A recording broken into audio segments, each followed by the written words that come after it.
सभी को सादर जय सिया राम, नमस्कार, आदाब, सत श्री अकाल।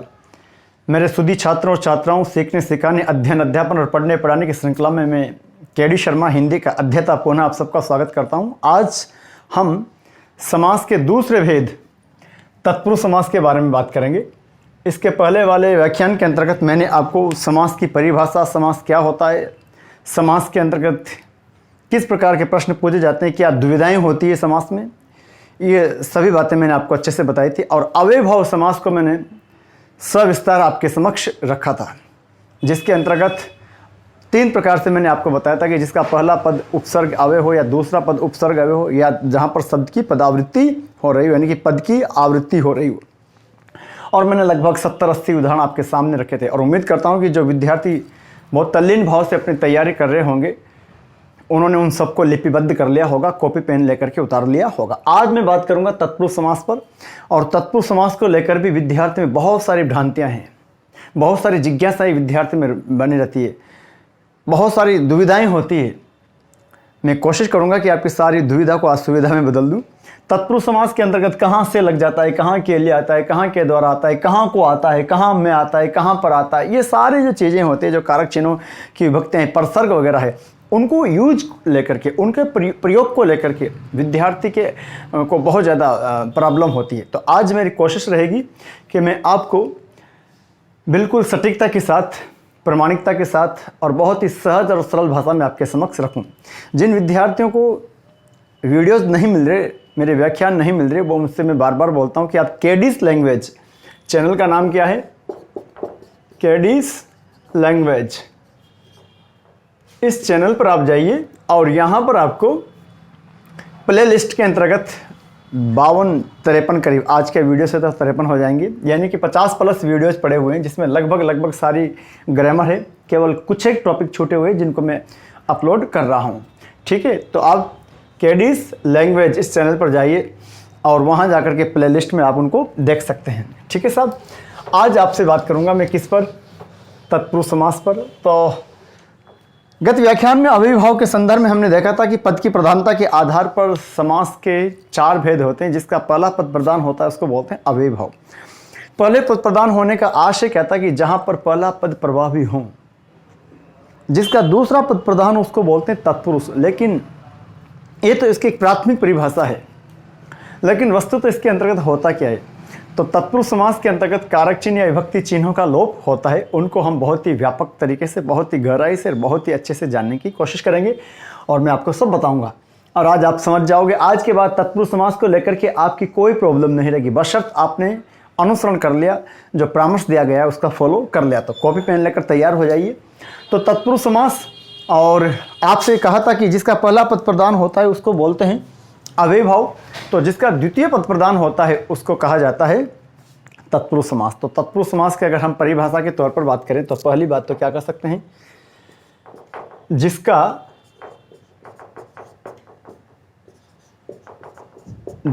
दूसरा पद प्रधान हो। जिसका दूसरा पद प्रधान हो। दूसरा पद प्रधान होने से तात्पर्य क्या है कि जो बाद वाला पद होगा, मैंने आपसे कहा था कि शब्द को ही पद कहते हैं। जब शब्दों को हम किसी वाक्य के अंतर्गत प्रयुक्त कर लेते हैं तो व्याकरण की दृष्टि में उनको हम पद नाम दे देते हैं, तो वो ज़्यादा ठीक रहता है।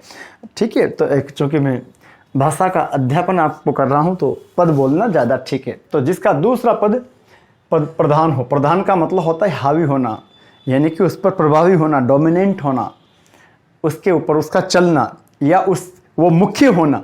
प्रधान बताया था ना कि जैसे मंत्रियों में प्रधान है तो प्रधानमंत्री, तो मंत्री तो सभी, लेकिन जो प्रधान है उनमें, आचार्यों में प्रधान हो तो प्रधानाचार्य हो गए, पुरोहितों में हो तो प्रधान पुरोहित वगैरह वगैरह। तो प्रधान है दूसरा पद तत्पुरुष समास के अंतर्गत। इसको उदाहरण के माध्यम से अगर मैं आपके समक्ष रखूं तो जरा ध्यान देना।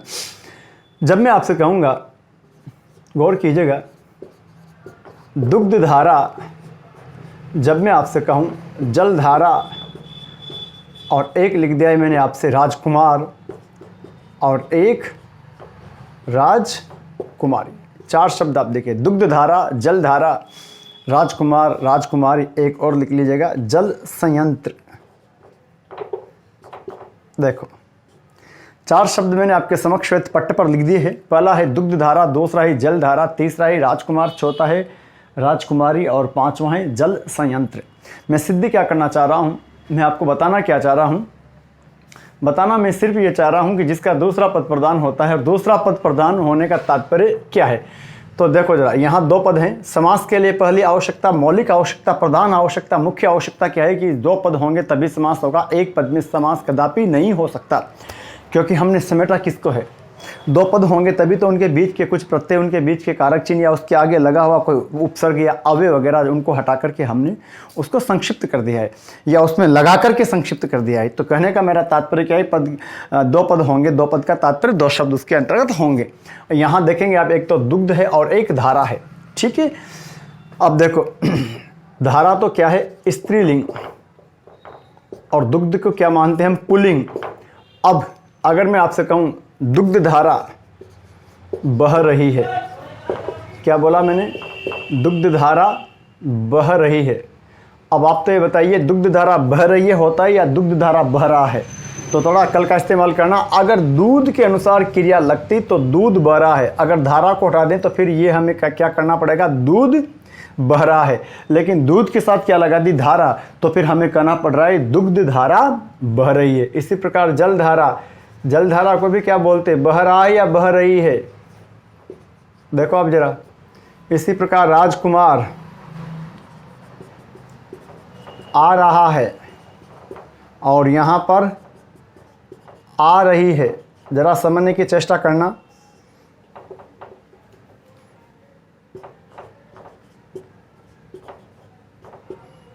चल रहा है। अब थोड़ी सी समझने की चेष्टा आप लोग करेंगे। पहला जो सेंटेंस है आपके, पहला वाक्य आपके समक्ष है, दुग्ध धारा बह रही है, जल धारा बह रही है, राजकुमार आ रहा है, राजकुमारी आ रही है, जल संयंत्र चल रहा है। क्या सिद्ध हो रहा है, पहला पद पुल्लिंग, पहला पद यहाँ भी पुल्लिंग, लेकिन यहाँ आप गौर करना, यहाँ दोनों जगह राज है, ठीक है। अगर राज से क्रिया प्रभावित होती, पहले पद से क्रिया प्रभावित होती तो साफ दोनों जगह एक ही आती।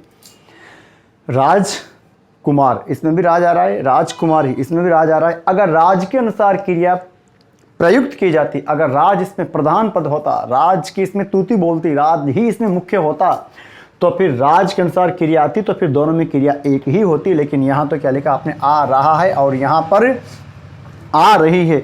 तो ये आ रहा है, आ रही है का जो भेद है वो किसके आधार पर हो गया, कुमार और कुमारी। चूंकि कुमार को पुल्लिंग मानते हैं तो आ रहा है, और कुमारी को स्त्रीलिंग मानते हैं इसलिए वो आ रही है। लेकिन यहाँ देखो जल संयंत्र चल रहा है, चूंकि संयंत्र को हमने क्या मान लिया है, पुल्लिंग में, इसलिए वहां पर क्या हो गया, जल संयंत्र चल रही है नहीं बल्कि चल रहा है, जबकि जल धारा बह रही है। तो इससे क्या सिद्ध हो रहा है कि हमारी जो क्रिया है वो पीछे वाले पद का फॉलो कर रही है और पीछे वाले पद का अनुसरण कर रही है, उसके अनुसार प्रयुक्त की जा रही है। इसका तात्पर्य सीधा सा इतना है कि यहाँ पर प्रधान पद दूसरा है, और यही क्या है जी, तत्पुरुष समास की जो मुख्य परिभाषा है। ठीक है, अब थोड़ा सा आगे चलते हैं, तत्पुरुष समास के बारे में गहराई से चर्चा करते हैं। ये तो मैंने संक्षेप में उसकी परिभाषा जो थी उसको उदाहरणों के माध्यम से स्पष्ट करने का प्रयास किया है। ठीक है साहब, अब देखते हैं तत्पुरुष के भेद। तत्पुरुष समास के, तत्पुरुष समास के भेद देखते हैं। देखो तत्पुरुष समास के भेद की अगर हम बात करें तो जनरली इसके अंतर्गत चूंकि कारक चिन्हों का प्रयोग होता है तो हमारे पास 8 कारक चिन्ह होते हैं, लेकिन कर्ता और संबोधन को छोड़कर जो 6 कारक चिन्ह बचते हैं वहां से प्रश्न पूछे जाते हैं। लेकिन उसके पहले मैं आपको मौलिक रूप से इसके जो भेद है वो बता देता हूं। देखो, एक तो होता है वेधीकरण, एक बार आपके परिचय में आया भी है, वेधीकरण तत्पुरुष, और एक होता है समानाधिकरण। समानाधिकरण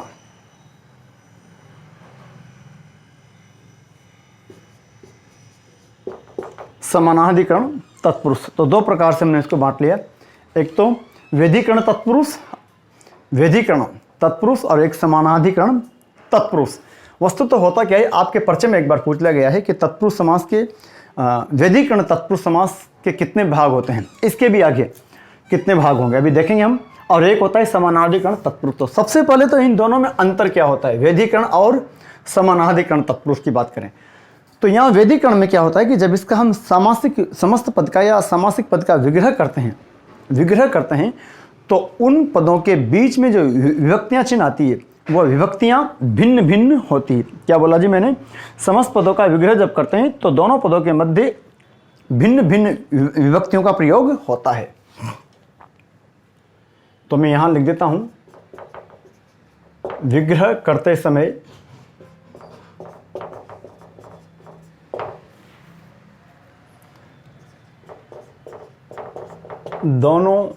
दो पद होते हैं ना, तो दोनों पदों के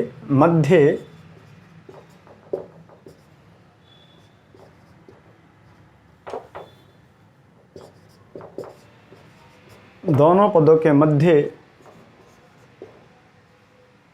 भिन्न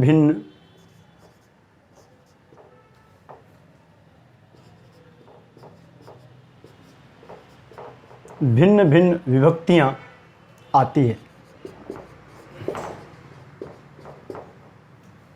विग्रह करते समय दोनों पदों के मध्य भिन्न भिन्न विभक्तियां आती है, यानी कि जो विभक्ति चिन्ह होते हैं वो अलग होते हैं। व्यधिकरण तत्पुरुष के अंतर्गत विग्रह करते समय दोनों पदों के मध्य भिन्न भिन्न विभक्तियां आती है और इसके आधार पर इसके भेद होते हैं। कितने? 6 भेद होते हैं इसके भी। कितने? 6 भेद। अब ये 6 भेद कौन से होंगे? मैंने अभी आपसे कहा कि कर्ता और संबोधन को छोड़ करके बाकी हमारे पास जो 6 कारक चिन्ह बचे, हमारे पास क्योंकि 8 कारक है तो पहला और 8वां यानी कि सबसे पहले कर्ता और 8वां संबोधन, उनको छोड़ करके बीच के जितने भी 6 बचे वो इसके अंतर्गत ही आते हैं, वो इसी के अंतर्गत आते हैं। आप चाहो तो लिख लेना, अभी मैं सबका डिटेल में आपको बताऊंगा। व्यधिकरण तत्पुरुष के अंतर्गत क्या होता है? इसके अंतर्गत विग्रह करते समय दोनों पदों के मध्य समान विभक्तियां आती है। तो संक्षेप में लिख देता हूं, दोनों पदों के मध्य समान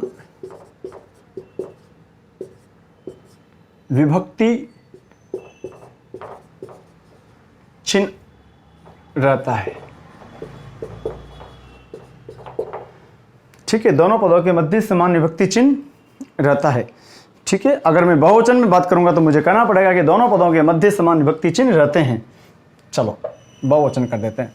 ठीक है, दोनों पदों के मध्य समान विभक्ति चिन्ह रहते हैं। किसके अंतर्गत? समानाधिकरण तत्पुरुष के अंतर्गत। और इसके अंतर्गत कौन आता है जी? कर्मधारय समास। ध्यान रखना, ये जनरली आपकी पुस्तक में उपलब्ध नहीं रहता। कर्मधारय समास किसके अंतर्गत? समानाधिकरण। समानाधिकरण की अगर हम बात करेंगे तो चूंकि इसके अंतर्गत विभक्ति चिन्ह समान रहते हैं, तो समानाधिकरण तत्पुरुष की बात करेंगे तो इसके अंतर्गत आएगा कौन सा जी? कर्मधारय समास। तो आपसे पूछा जाए कि समानाधिकरण, समान धन अधिकरण, समानाधिकरण तत्पुरुष के अंतर्गत कौन सा समास आता है? तो कर्मधारय समास। विशेषता क्या होती है? दोनों पदों के मध्य समान विभक्ति चिन्ह रहते हैं। जबकि व्यधिकरण, वी धन अधिकरण, यन संधि हो रही है, वी उपसर्ग लग रहा है और फिर अधि लग रहा है, तो वी धन अधिकरण, व्यधिकरण तत्पुरुष। विग्रह करते समय दोनों पदों के मध्य भिन्न भिन्न विभक्तियां आती है या भिन्न भिन्न विभक्ति चिन्ह आते हैं। मैंने यहाँ उनको चिन्ह का प्रयोग नहीं करके विभक्ति को ही मैंने बहुवचन बना दिया है, ध्यान रखिएगा साहब। तो ये तो हो गया एक बात। अब अपने जो यहाँ आ रहा है आपके पास कि 6 भेद होते हैं, व्यधिकरण तत्पुरुष के भी कितने मानते हैं? 6 भेद होते हैं। तो हम इस पर चर्चा करेंगे। आप यहाँ तक नोट कर लो पहले, फिर मैं आगे चलता हूँ। उतार लिया? देखो,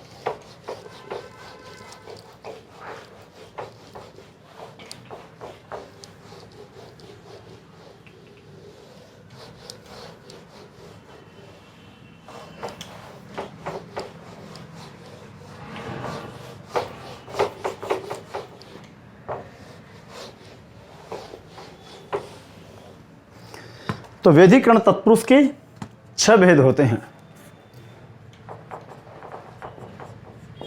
व्यधिकरण तत्पुरुष के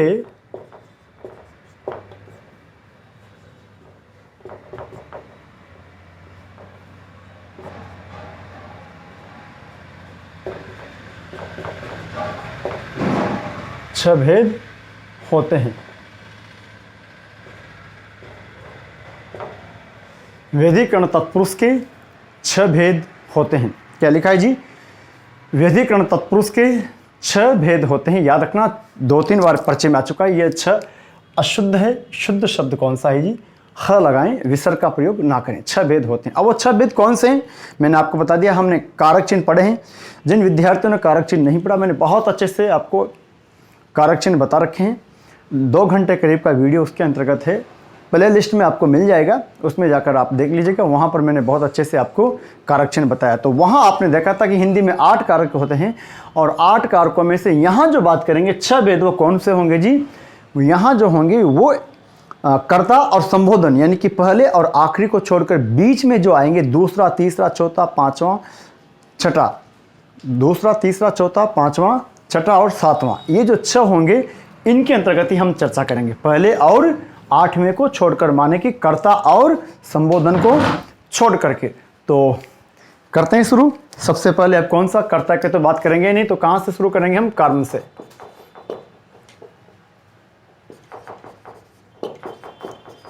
कर्म तत्पुरुष।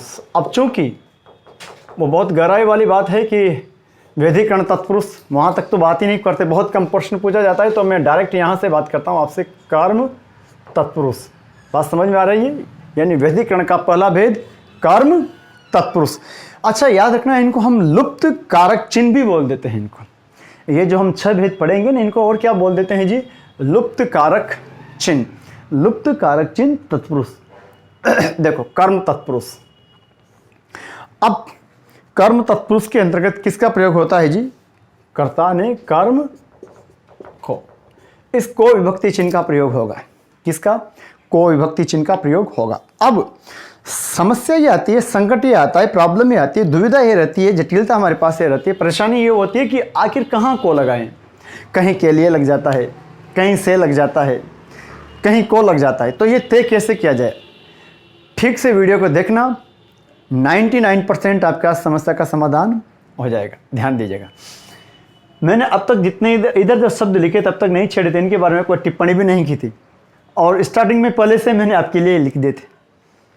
अब इनका प्रयोग करते हैं।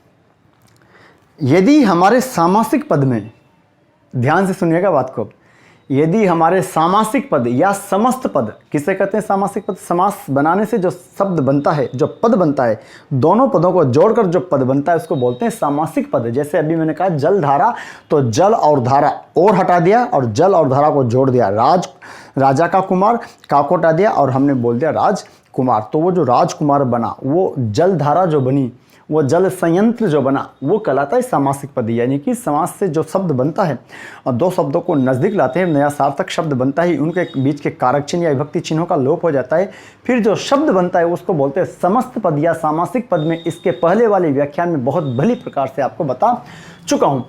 तो वहाँ उस सामासिक पद के पदांत में, यानी कि पद के अंत में अगर ये शब्द आ रहे हैं, ये शब्द आ रहे हैं, तो 99% संभावना मानकर चलना वहाँ पर कर्म तत्पुरुष समास ही होगा।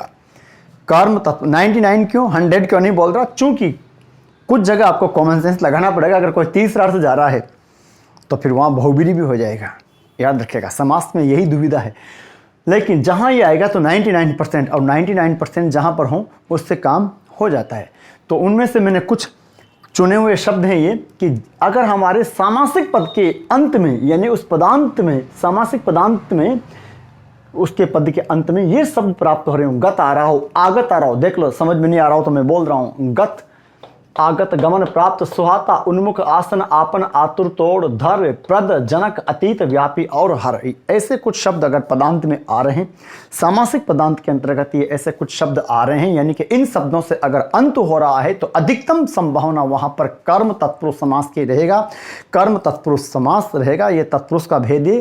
अन्य शब्दों में कहूँ तो व्यधिकरण तत्पुरुष के अंतर्गत जो 6 भेद थे उनके अंतर्गत हम पहला पढ़ रहे हैं कर्म तत्पुरुष, उसका ये, उसकी पहचान ये रहेगी, यानी कि सामासिक पद के अंत में ये शब्द आ जाए तो मैं प्रत्येक शब्द को लेकर के, प्रत्येक जो अंत में जो शब्द आएगा इससे सामासिक पद बनाता हूं और फिर हम उसकी व्याख्या करेंगे। देखो पहला शब्द क्या है?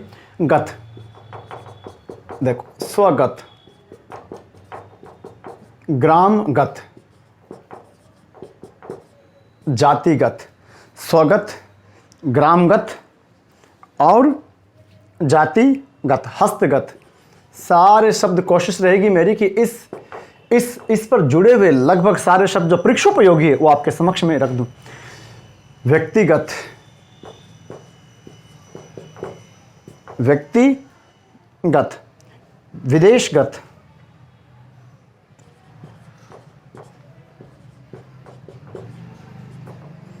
विदेशगत। देखो नोट करो फटाफट क्या क्या लिख दिया है।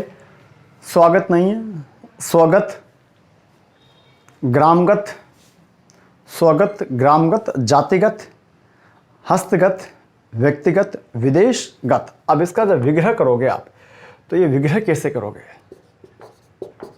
बताया ना कि जिनके अंत में अगर गत आ जाए तो को लगाना है।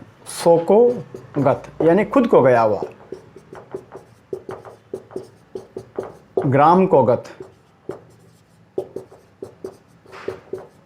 जातिगत, जाति का तात्पर्य यहाँ व्यक्ति से ही है, व्यक्तिगत, पर्सनल, तो जातिगत, हस्तगत, हस्त को गत, व्यक्तिगत, व्यक्ति को गत, विदेशगत,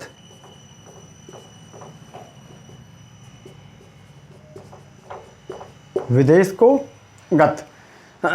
तो ये किस पर आ गया जी? गत पर। नोट कीजिए फटाफट आप लोग, गत। उसके बाद दूसरा है हमारे पास, हटाता हूं मैं,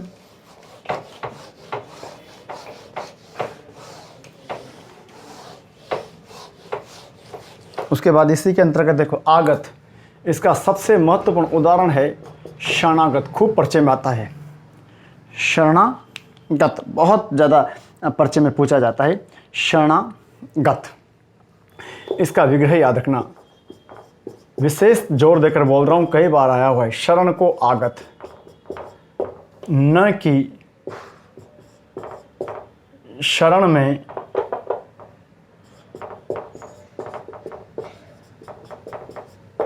न कि शरण में आगत। सही विग्रह क्या बनेगा? शरण को आगत। संस्कृत के अनुसार यहाँ पर आगत वाले पद के अंतर्गत को कारक चिन्ह का प्रयोग होता है, तो शरण को आगत, न कि शरण में आगत या शरण में आया हुआ, दोनों अशुद्ध होंगे। आपसे मेरा विशेष परामर्श है कि यहाँ पर आप लिखना क्या? शरण को आगत। समझ में आ रही साहब? आगे बढ़े। देखो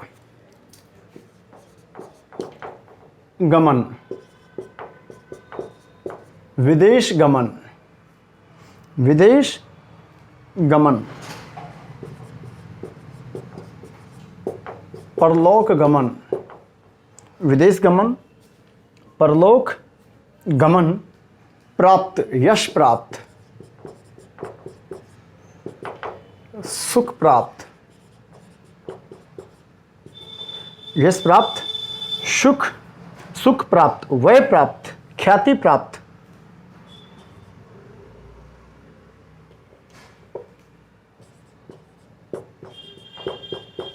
वय प्राप्त,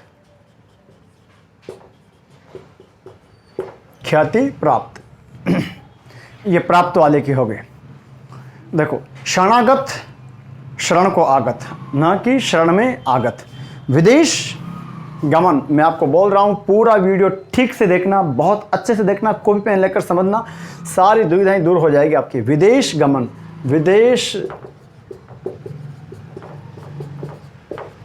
विदेश को गमन, परलोक को गमन, यश को प्राप्त, यश को प्राप्त, सुख को प्राप्त, वय, वय का मतलब होता है उम्र, को प्राप्त, ख्याति, ख्याति यानी होती प्रतिष्ठा, वय को प्राप्त, ख्याति प्राप्त। ख्याति का तात्पर्य प्रतिष्ठा से, जो प्रतिष्ठा प्राप्त कर लेता है उसको बोलते हैं क्या? ख्याति प्राप्त। नोट करो फटाफट, उतार लिए। एक और लिख लीजिएगा, अधिकार प्राप्त।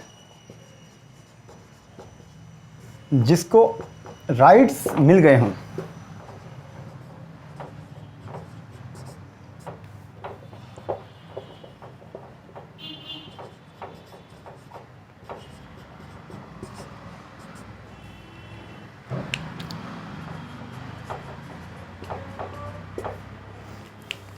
अधिकार प्राप्त यानी कि अधिकार जिसको मिल गया हो उसको बोल देते हैं अधिकारों को प्राप्त या अधिकार को प्राप्त, एक ही बात है। सुहाता, उस पर देखो, जग सुहाता। सुहाता यानी कि सुहाने वाला, अच्छा लगने वाला। जग सुहाता, तो क्या करोगे? जग को सुहाता, जग को सुहाता। क्या बनेगा जी? जग को सुहाता। वह विद्यार्थी इससे बहुत लाभान्वित तो होंगे जो बहुत तैयारी कर रहे हैं, और जो जिनको ये कन्फ्यूज रहता है, जो यहाँ पर ऊहापोह में रहते हैं, जो उधेड़-बुन में लगे रहते हैं कि यहाँ पर को आएगा या के लिए आएगा या से आएगा, अधिकारों को प्राप्त या अधिकारों के लिए प्राप्त या अधिकार का क्या आएगा, तो उनके लिए एक अच्छा तरीका ये कि इन शब्दों को आप ध्यान रख लीजिएगा। और मेरी कोशिश रहेगी कि इन पर ये मैंने 15-16 जो शब्द आपके साइड में लिखे हैं जो कि पदांत के अंतर्गत आएंगे, सामासिक पदांत में जो आएंगे, इन पर मेरी कोशिश रहेगी कि मैं अधिकाधिक शब्द इनसे जुड़े हुए आपके समक्ष रखूं। तो आप नोट कर लो, आता हूं मैं आगे और शब्दों पर। देखो,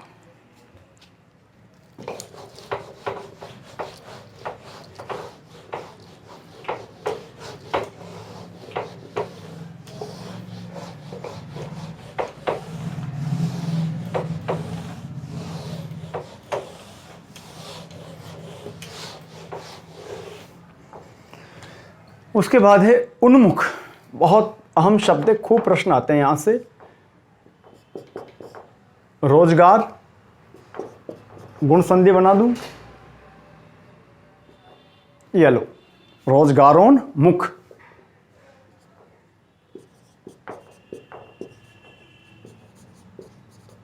कार्योन्मुख, रोजगारोन्मुख, कार्योन्मुख, विकासोन्मुख,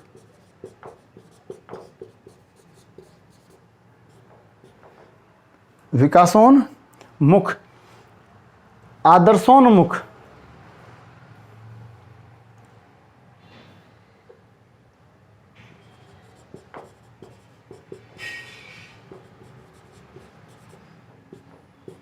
आदर्शोन्मुख, आदर्शोन्मुख, ह्रासोन्मुख,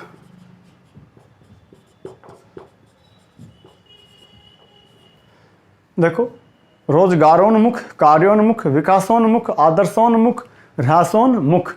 थोड़े शब्द भी क्लिष्ट हैं, जटिल हैं, थोड़ा सा आप लोग ठीक से लिखने का प्रयास करना। देखो, संधि कर लो आप।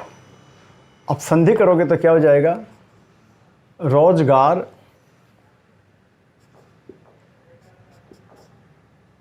रोजगार धन उन्मुख, रोजगार धन उन्मुख। संधि कौन सी हो जाएगी? गुण। यहां पर कार्य धन उन्मुख, विकास धन उन्मुख और आदर्श धन उन्मुख। और यहां पर ह्रास का मतलब होता है गिरावट, कमी, हानि।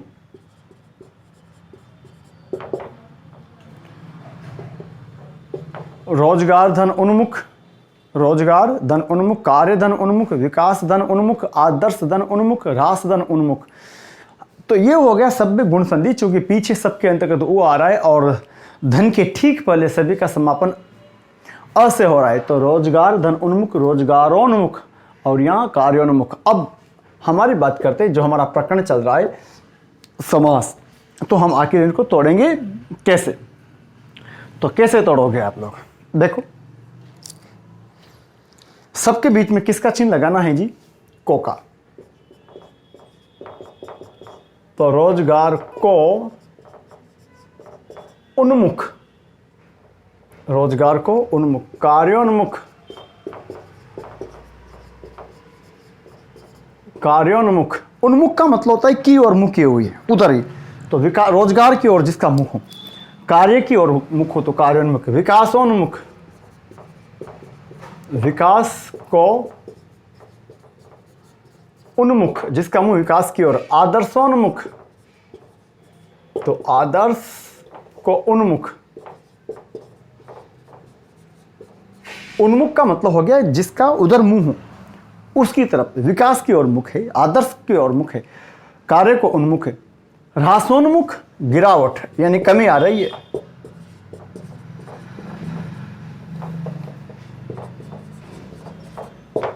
ह्रास को उन्मुख, ह्रास को उन्मुख, ह्रास को उन्मुख, तो उन्मुख हो गया। अब देखते हैं आसन्न, मरणासन, मरणासन। आसन्न का मतलब होता है निकट, करीब। एक और है आपन्न, संकटापन्न, संकटापन्न। अगर इसकी संधि करूं मरणासन की, तो मरण धन आसन्न। आसन नहीं है, आसन्न है। आसन्न का मतलब होता है निकट, करीब। और यहां पर भी अगर संधि करूं तो संकट धन आपन्न। आपन्न का मतलब होता है गिरना, संकट गिर जाए, संकट आ जाए तो उसको तो बोलते हैं संकटापन्न। और जो मरने को पास हो, बिल्कुल मरण को आसन हो, तो उसको बोलते हैं मरणासन। अब यहाँ मरण के लिए आसन्न नहीं है, मरण से आसन्न भी नहीं होगा। क्या बनेगा जी? मरण को आसन्न। सुनने में अटपटा लगेगा लेकिन शुद्ध यही है, सही यही है, एग्जाम पास यही कराएगा। संकट को आपन्न। आसन्न का मतलब होता है पास, और आपन्न का मतलब होता है गिरना। आपन का मतलब होता है पड़ जाना, गिर जाना, पतित हो जाना। संकट को आपन, संकट आप पड़ा, पड़ जाना। संकट आ जाए, संकट पड़ गया तो आपने बोल दिया संकटापन है हम तो। मरणासन, कोई मरने की ओर बिल्कुल हो पास में तो मरणासन है। तो ध्यान रखना, इस आसन का तात्पर्य होता है पास। ध्यान रखना इस बात का। ठीक है साहब, तो उतार ले आपने, हटाता हूं मैं इनको। और कुछ और शब्द हैं, समझ गए होंगे आप। ये इधर जितने लिखे हैं इनको आप कंठाग्र कर लेना, इनसे आपके को तत्पुरुष वाले समास बन जाएंगे आपसे।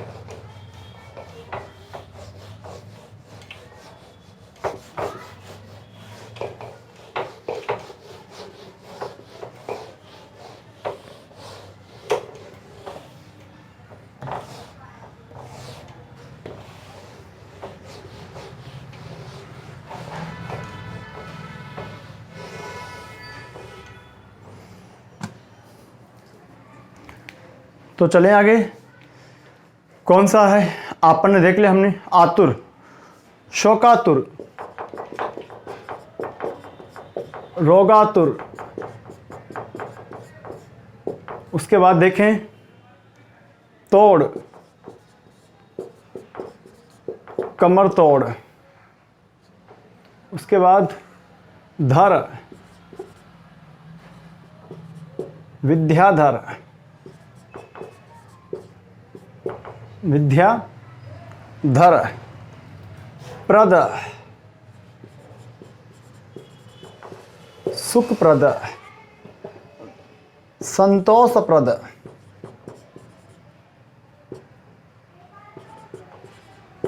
संतोषप्रद। जनक, विरोधजनक, विरोधजनक, आपत्तिजनक।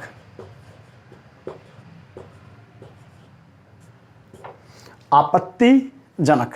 देखो जरा 7-8 शब्द फिर आपके सामने हैं।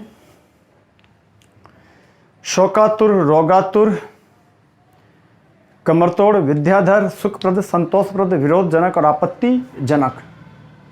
देखें, देखो शोकातुर, संधि करेंगे तो शौक धन आतुर। याद रखना, इस शौक का मतलब होता है पीड़ा, और एक होता है शौक पर दो मात्रा लगे तो उसका मतलब होता है रुचि। आपके शौक क्या हैं, ठीक है, इसीलिए इसी शौक के आगे अ लगा देते हैं तो वो बन जाता है अशौक, जिसमें कोई शौक ना हो। तो शौक में अगर एक मात्रा लग रही हो, मैं इधर बताता हूँ, शौक में एक मात्रा लग रही हो तो पीड़ा, शौक में दो मात्रा लग रही हो तो रुचि, और इसीलिए इसके आगे लगा देते अ तो शब्द बन जाता है अशोक। अशोक का तात्पर्य होता है ऐसा व्यक्ति जिसको कोई शौक ना हो, जिसको कोई पीड़ा ना हो, अशौक। ध्यान देना, तो शौकातुर तो दीर्घ संधि हो गई है, शौकातुर, शौक धन आतुर, यानी कि शौक को आतुर। याद रखना, शौक के लिए आतुर नहीं होगा, शौक को आतुर, विशेष याद रखना। रोगातुर, संधि करने, रोग को आतुर, रोग संधि करेंगे तो रोग धन आतुर, संधि बनेगी दीर्घ, विग्रह करेंगे तो रोग को आतुर। क्या बना दिया जी, रोग को आतुर, रोगातुर। कमर तोड़, याद रखना, शब्द युग में कमर कमर, एक तो ये कमर होती है, एक ये कमर है। इस कमर का मतलब होता है चांद, और इस कमर का मतलब होता है मध्यांग, यानी कि हमारी शरीर का हिस्सा, ठीक है। कटी कमर को ही बोलते हैं, ठीक है। तो कमर मध्यांग, ये वाला कमर तक पानी था, तो ये जो है हमारा मध्यांग। और अगर नुक्ता लग रहा हो कमर, इसका तात्पर्य होता है चांद। तो वो जो सॉन्ग है ना, मेरे रश्क ए कमर, उसमें ये वाला कमर ही आता है। इस कमर का मतलब होता है चांद।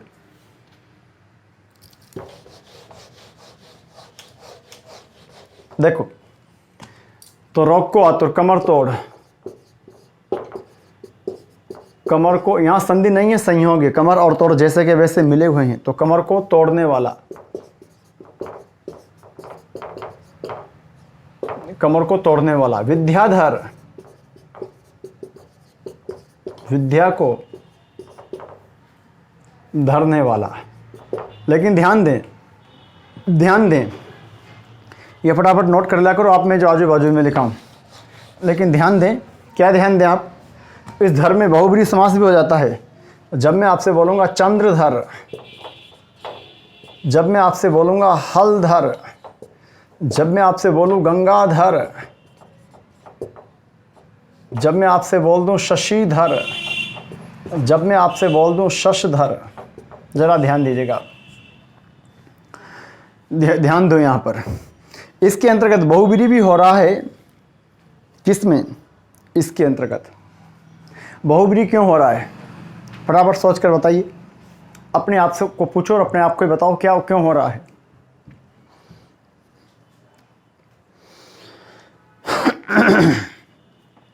समझ गए?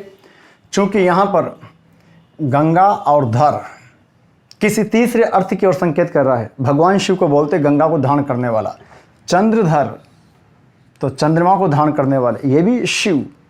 शशिधर, शशि का मतलब ही चंद्रमा, चंद्रमा को धारण करने वाला। शशधर, खरगोश, शश का मतलब होता है खरगोश, खरगोश को धारण करने वाला, ये चंद्रमा को बोलते हैं। शशधर चंद्रमा और शशिधर शिव। शश यानी खरगोश, धर का मतलब धारण करने वाला। चंद्रमा की आकृति को देखते हैं तो जब धवल आकाश होता है तो ऐसा दिखाई देता है कि उस चंद्रमा की गोद में खरगोश हूँ, इसलिए उसको बोलते हैं शशधर। और शशिधर शिव, शशि को धारण कर ले शिव और शश को धारण करे खरगोश को, तो इनमें बहुब्रीहि। हलधर, हल को धारण करने वाले दाऊ भैया, बलदाऊ जी, बलराम। चंद्रधर, चंद्रमा को धारण करने वाले शिव। तो इसके अंतर्गत बहुब्रीहि भी हो गया। और इसमें आगे बताऊंगा उपपद तत्पुरुष भी। उपपद, उपपद तत्पुरुष क्या होता है आगे बहुत ही सटीकता के साथ, बहुत ही व्यापक तरीके से आपके समक्ष में रखूंगा। उपपद जहाँ पर कुछ प्रत्यय के रूप में कुछ शब्द आ जाते हैं, तो इसमें उपपद भी है, बताऊंगा आगे।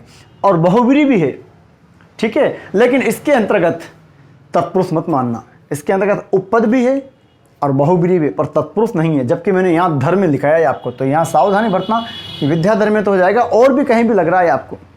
लेकिन जहाँ ऐसा आ जाए गंगाधर, शशिधर, हलधर, चंद्रधर, धरणीधर, शेषनाग को बोलते धरणीधर। धरणी यानी पृथ्वी, धर का मतलब धारण करने वाला, तो धरणी को धारण करने वाले तो शेषनाग है। समझ रहे हो बात को? तो वहां पर फिर ये उन अर्थों में ये बहुब्रीहि समास में चला जाएगा। ठीक है, इसीलिए मैंने कहा कि 99% प्रश्न आपसे शब्द उनमें समास आप पहचान लोगे अगर इनको ध्यान रख लोगे तो। लेकिन फिर भी कॉमन सेंस रखना, और पूरा समास का पूरा प्रकरण अगर मेरे सानिध्य में आपने पढ़ा तो आप बहुत अच्छे से समझ जाओगे कहाँ है और कहाँ नहीं। इसलिए आपसे कहता हूँ कि कॉपी पेन लेकर वीडियो के अंत तक बने रहें और समाज के सारे वीडियोज आप देखें तो आप में समाज के प्रति समझ पैदा हो जाएगी। सुखप्रद, सुख को प्रदान करने वाला। संतोषप्रद, संतोष को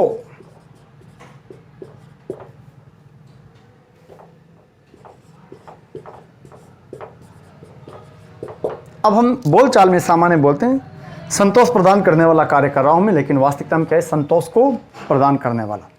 विरोधजनक, विरोध को जन्म देने वाला। विरोध को जनक यानी जन्म देने वाला।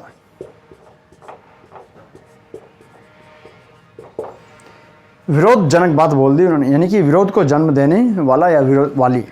आपत्तिजनक,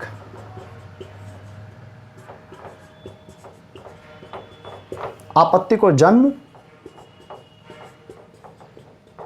देने वाला या देने वाली, जो आपत्ति को जन्म दे। जैसे आपने कहा कि उनका एक आपत्तिजनक वक्तव्य आया था, तो आपत्तिजनक वक्तव्य आया था इसका मतलब आपत्ति को उसने जन्म दिया, उसने कुछ ऐसा बोल दिया, कुछ ऐसा बता दिया जो कि आपत्ति को पैदा करता है। जनक का मतलब होता है जन्म देने वाला, बाप का पर्यायवाची है जनक। तो विरोध जनक, विरोध को जनक नहीं, विरोध को जन्म देने वाला कहेंगे तो ज़्यादा तार्किक लगेगा।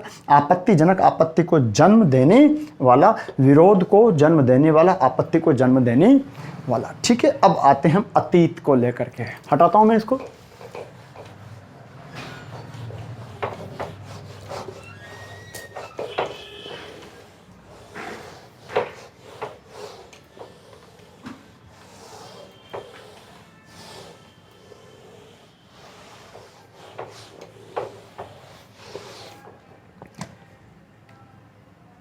अगला देखो अतीत। अतीत के अंतर्गत हम शब्द देखते हैं। कालातीत, इंद्रियातीत, ध्यानातीत, ध्यानातीत, वर्णनातीत, कालातीत। व्यापी को देख लो, शरीर व्यापी,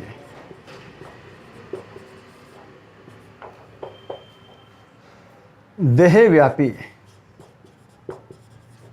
शरीर व्यापी और देह व्यापी।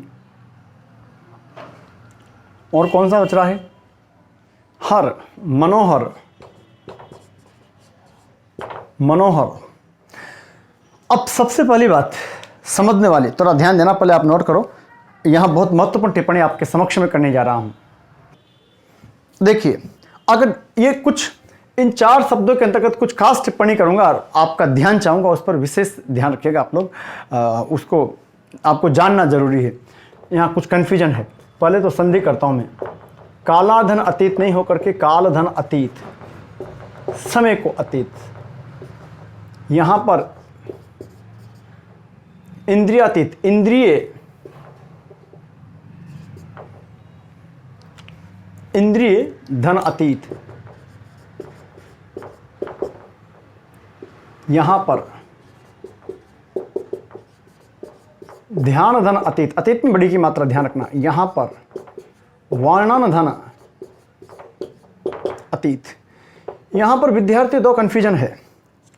बहुत सारी पुस्तकों में यहां पर अपदान तत्पुरुष मिलेगा। जो विद्यार्थी पढ़ाई कर रहे हैं, देखो जो नहीं पढ़ रहा उसके लिए तो कोई मतलब नहीं है और वो देख भी नहीं रहा। जो तत्परता से, तल्लीनता से, दक्षित होकर के एकाग्र भाव से पढ़ाई कर रहा है, उसको मालूम होगा कि यहाँ इन 4 शब्दों के अंतर्गत बहुत सारी पुस्तकों में अपदान मिलेगा। कुछ पुस्तकों में आपको कर्म मिलेगा, तो है क्या, वास्तविकता में क्या है? तो यहां मेरा सीधा सपाट और साफ सुथरा परामर्श है आपसे। संस्कृत के अनुसार अतीत के अंतर्गत द्वितीय विभक्ति मानी जाती है। संस्कृत के अनुसार अतीत के अंतर्गत द्वितीय विभक्ति मानी जाती है, यानी कि कर्म तत्पुरुष माना जाता है। लेकिन अगर आपके पास कर्म तत्पुरुष आपके विकल्प में उपलब्ध ना हो तो फिर आप अपदान वाला मान लेना, यानी कि पंचमा विभक्ति, क्योंकि वहां भी वो तार्किक बैठ जाता है। काल से अतीत, दूर होने के अर्थ में, काल से अतीत, दूर होने के अर्थ में, इंद्रिय से अतीत। इसलिए कुछ पुस्तकों ने द्वितीय विभक्ति के अंतर्गत ही माना है, कुछ पुस्तकों ने इसको अपादान यानी कि पंचम विभक्ति के अंतर्गत रखा है, और कुछ पुस्तकें ऐसी है जिसने कर्म में भी लिख दिया और उधर अपादान में भी लिख दिया। तो आपको मैंने परामर्श क्या दिया, मेरा मत क्या है कि यहां आप प्रायिकता किसको देंगे, क्योंकि संस्कृत के अनुसार अतीत के अंतर्गत द्वितीय विभक्ति मानी जाती है, माने कि कर्म वाली को वाला माना जाता है।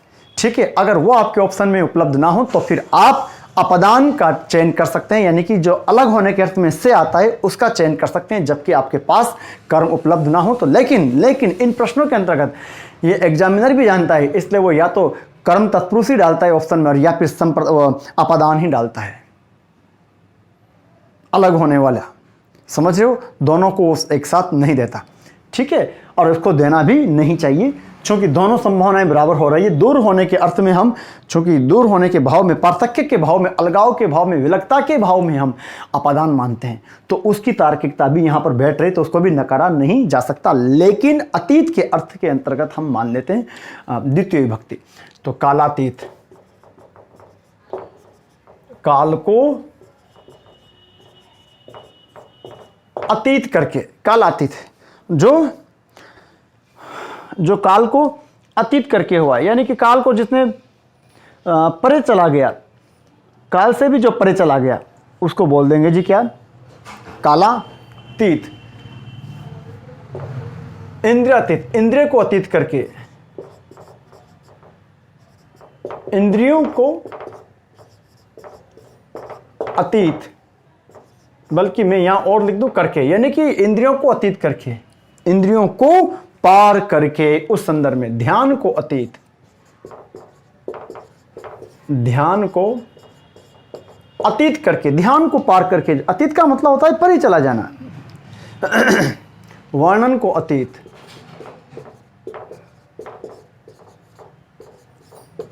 वर्णन को अतीत, ध्यान को, काल को अतीत करके, इंद्रियों को अतीत करके, ध्यान को अतीत, वर्णन को अतीत। और मेरा फिर यहां आपसे एक बार परामर्श है, क्या परामर्श है कि अगर आपके पास ऑप्शन में कर्म वाला उपलब्ध ना हो तो फिर आप यहां पर कौन सा मानोगे जी, आप यहां पर मानोगे, अगर कर्म उपलब्ध नहीं तो फिर आप यहां मान लेना अपादान, अपादान तत्पुरुष। तो क्या बोला जी,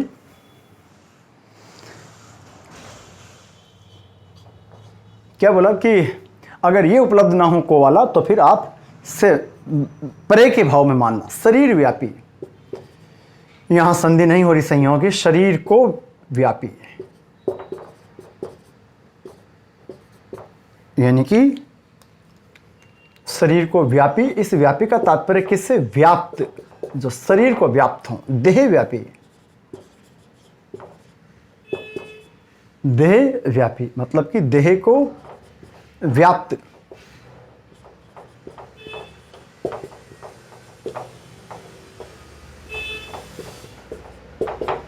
मनोहर, संधि हो रही है विसर्ग, मनाधन हर, जो मन को हर ले, जो मन को हर ले वही मनोहर है। तो यहां पर मन को हरने वाला,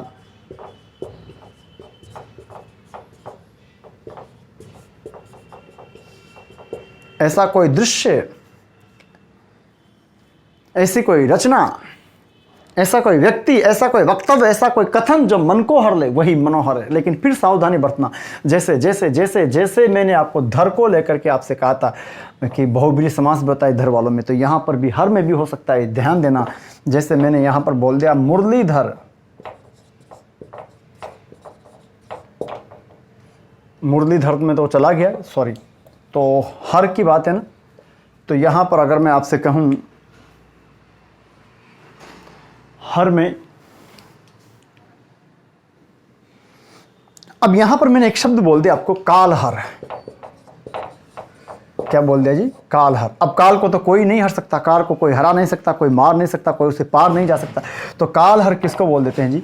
शिव को। तो यहां पर उस संदर्भ में ये बहुब्रीहि समास हो जाएगा। बोलते हम कालहर, कंटकहर, कष्टहर। ठीक है साहब। तो आज आपने क्या देखा? आज मुझे लगता है कि बिल्कुल आपने नई पद्धति से, नई शैली से, नई तरीके से आपने देखा है। आपने जो बाजू में शब्द लिखे हुए हैं उन शब्दों को अगर आपने कंठाग्र कर लिया, उनको नोट कर लिया, उनको याद कर लिया, तो आप देखेंगे कि कर्म तत्पुरुष के सामासिक पदांत में यही शब्द आएंगे। वहां पर को वाला आपको देना है, जहां नहीं देना है, जहां दो कंडीशन होती वो भी मैंने आपके समक्ष रख दी है। ठीक, आगे बढ़े। चलिए अब देखते हैं हम कर्ण को। हाँ जी, तो दूसरा हमारे पास जो आता है करण तत्पुरुष। अब यूं तो करण तत्पुरुष करण तीसरे पर आता है, लेकिन चूंकि हमने आपसे कहा कि कर्ता और संबोधन को छोड़ करके, कर्ता और संबोधन को छोड़ करके बीच के हमें 6 कारक चिन्ह वाले लेंगे, तो यदि 6 कारक चिन्ह वाले शब्दों को हम लेंगे तो व्यधिकरण तत्पुरुष के अंतर्गत पहला तो हमने क्या ले लिया? कर्ण तत्पुरुष, और दूसरा ले रहे हैं कौन सा? करण तत्पुरुष। अब कर्ण तत्पुरुष के अंतर्गत देखो 6 बताने आपको, दूसरा है कर्ण तत्पुरुष। कर्ण तत्पुरुष के अंतर्गत मैंने आपके सुविधार्थ ये तमाम शब्द यहाँ पर लिख दिए हैं। इन उल्लिखित शब्दों को अगर आपको लगता है कि सामासिक पद या समस्त पदांत में अगर इनसे उनका अंत हो रहा है, पदांत में ये शब्द आ रहे हैं, तो 99% संभावना रहेगी कि वहाँ पर कर्ण तत्पुरुष समास आप मानोगे। क्या बोल रहा हूँ जी मैं? सामासिक पदांत के अंतर्गत अगर ये शब्द आ रहे हैं, मंडित है, जिनको दिखाई नहीं दे रहा वो देख लीजिए, मंडित है, पीड़ित है, पीड़ित के अंतर्गत यहाँ नुक्ता ना लगाएं, मंडित, पीड़ित, माना, सिद्ध, विद्ध, बद्ध, व्याकुल, आकुल, ग्रस्त, अंध, यात्रा, साध्य, रचित, कृत, प्रणीत, निर्मित, जड़ित, आक्रांत, आक्रांत, आच्छादित, मरा, आर्त, आर्द्र, पूर्ण और आवृत। ठीक है, अब हम प्रत्येक पर शब्द देखते हैं। मंडित, जैसे देखो विद्यार्थी, पहला शब्द आपके समक्ष है महिमा, महिमा मंडित, महिमा मंडित, खूब पूछा हुआ शब्द है, बहुत अच्छा शब्द है, महिमा मंडित। पीड़ित, रोग पीड़ित, पहले कुछ शब्द देखते हैं, तदुपरांत हम इनकी व्याख्या करेंगे। महिमा मंडित, रोग, रोग पीड़ित, रोग पीड़ित। उसके बाद हम देखते हैं अकाल पीड़ित। याद रखना, संस्कृत के अंतर्गत पीड़ा के संदर्भ में हम कर्ण तत्पुरुष समास मानते हैं। दुख पीड़ित, दुख पीड़ित। आपसे मेरा पुनः परामर्श है कि पीड़ित के अंतर्गत आप नुक्ता का प्रयोग ना करें। ज्ञान पीड़ित, कुछ लोग इतना ज्ञान अर्जित कर लेते हैं कि वो ज्ञान से पीड़ित हो जाते हैं। बात हास्यास्पद लग रही है, पर ये बिल्कुल अपनी जगह सही है। ज्ञान पीड़ित, और कुछ संसार सागर से पीड़ित हो जाते हैं, तो लोक पीड़ित, दुनिया से पीड़ित है। बोलते ना, सारी दुनिया ही मुझे तो दुख देती है। तो ऐसे जो लोग हैं, और बहुधा इसी किस्म के लोग आपको मिलेंगे। लोक पीड़ित, माना, मन माना, मन माना। सिद्ध, स्वयं सिद्ध, स्वयं सिद्ध। प्रमाण, प्रमाण सिद्ध। अब देखते हैं, इनका विग्रह करते हैं। महिमा मंडित, महिमा से मंडित, महिमा से मंडित। अच्छा, एक टिप्पणी यहां पर मैं आपके समक्ष कर देता हूं, जिसको लेकर के आपको बहुत दुविधा रहती होगी। हालांकि दुविधा उन्हीं विद्यार्थियों को रहती है जो कुछ पढ़ते हैं। कर्ण में आपने देखा था कि 2 प्रकार की कारक चिन्ह या विभक्ति चिन्ह या प्रसर्ग हमारे पास आते हैं। एक तो आता है से और एक आता है के द्वारा। आपने कभी गौर किया कि जब एक से काम चल रहा था तो 2 की आवश्यकता कहां पड़ रही थी? तो से भी है, पढ़ा है ना आपने, कारक वाले टॉपिक में पढ़ा है ना, कर्ता ने कर्म को कांड से। तो यहां पर से या के द्वारा, तो निर्जीव के लिए तो प्रयोग करेंगे से का, किसका? से का। और सजीव के लिए प्रयोग करेंगे किसका? के द्वारा का। जैसे मैंने आपसे बोल दिया तुलसी कृत, तो तुलसी से कृत नहीं आएगा, तुलसी के द्वारा कृत। लेकिन जब यहां देखो महिमा के द्वारा मंडित नहीं होगा। यद्यपि व्याकरण भी इसके अंतर्गत ध्यान नहीं देते, न छात्रगण देते न शिक्षकगण देते। पुस्तकों में भी दोनों में से कोई सा भी लिखा जाता है। लेकिन अगर हिंदी की दृष्टि से हिंदी भाषा का जो व्याकरण का प्राण है वो कारक है, और उसके अनुसार अगर हम कहें कि उसके साथ छेड़छाड़ नहीं करके उसको यथोचित रूप में कहें तो जहां पर निर्जीव शब्द आ रहे हैं वहां से का प्रयोग करें। और वो कई बार दोनों को दे देता है, महिमा के द्वारा मंडित भी दे दे और महिमा से मंडित भी दे दे। तो मेरा आपसे परामर्श है कि जहां पर निर्जीव आ रहा हो तो आप से का प्रयोग करें, और जहां पर कोई प्राणीवाची शब्द आ रहा हो तो वहां पर के द्वारा का प्रयोग करें। तो महिमा से मंडित, रोग पीड़ित। अब देखो, कहने में तो ये भी हो जाएगा कि रोग के द्वारा पीड़ित, बिल्कुल हो जाएगा, और ऐसा पुस्तकों में उपलब्ध भी है। लेकिन एग्जैक्ट अगर बात करें तो ध्यान देना साहब, रोग से पीड़ित। इस पीड़ित के अंतर्गत याद रखना मूल शब्द पीड़ा और इत प्रत्यय लग रहा है। मूल शब्द क्या है? पीड़ा, और पीड़ा में लगा दिया इत प्रत्यय, तो शब्द क्या बन गया जी? पीड़ित, रोग से पीड़ित। इसी विधा से एक बात कहीं आप नोट कर लेना, निर्जीव के साथ से का प्रयोग करेंगे और प्राणीवाची के साथ के द्वारा का प्रयोग करेंगे। मैं इसको डिलीट कर रहा हूं, आप नोट करना। निर्जीव के साथ के का से का प्रयोग और प्राणीवाची शब्दों के साथ के द्वारा। अकाल पीड़ित, तो क्या अकाल के द्वारा पीड़ित करना तार्किक रहेगा? नो। अकाल से पीड़ित, दुख पीड़ित, दुख के अंतर्गत विसर्ग का प्रयोग करें, ठीक है। तो दुख के द्वारा पीड़ित या दुख से पीड़ित, दुख से पीड़ित, ज्ञान पीड़ित,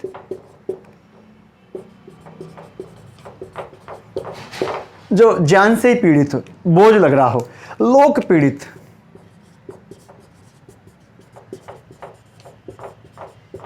लोक से पीड़ित, मन माना। तो ये आपने देख लिया, यहां से का प्रयोग किया है हमने, मन माना। मन के द्वारा माना गया या मन से माना? मन से माना हुआ। मन माना व्यवहार करता है, यानी कि जो मन ने मान लिया, जो मन के द्वारा मान लिया गया है। स्वयं सिद्ध, बहुत अच्छा शब्द है, स्वयं से सिद्ध, जो खुद ही सिद्ध हो, जिसको हम कहते हैं स्वतः सिद्ध, और कह सकते हैं प्रमाण सिद्ध।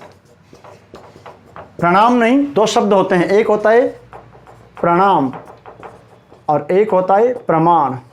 प्रणाम का तात्पर्य तो क्या होता है? नमस्कार। और प्रमाण का तात्पर्य क्या होता है जी? साक्ष्य। और ये तो क्या होता है आप सब जानते हो, नमस्कार, ठीक है। तो प्रमाण से जो सिद्ध हो, जो प्रमाण से सिद्ध हो उसको कहा जाता है क्या? प्रमाण सिद्ध। कुछ और शब्द हम इस पर देखते हैं, आप कॉपी कर लो फटाफट। तो क्या क्या था? महिमा मंडित, रोग पीड़ित, अकाल पीड़ित, दुख पीड़ित, ज्ञान पीड़ित, लोक पीड़ित, मनमाना, स्वयं सिद्ध, प्रमाण सिद्ध। इसी के अंतर्गत कत शब्द और देखते हैं।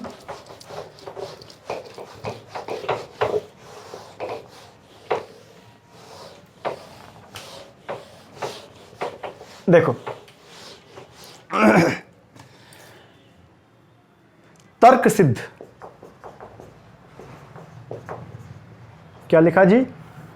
तर्क सिद्ध, यानी कि जो तर्क से सिद्ध हो। अब आते हैं हम किस पर? विद्ध। विद्ध का मतलब होता है बंधा हुआ, तो सरविद्ध। और बद्ध का तात्पर्य भी होता है बनना, वचनबद्ध। जब हम वचन में बन जाते हैं, किसी को वचन दे देते हैं, तो हम बोलते हैं कि मैं वचनबद्ध हूं।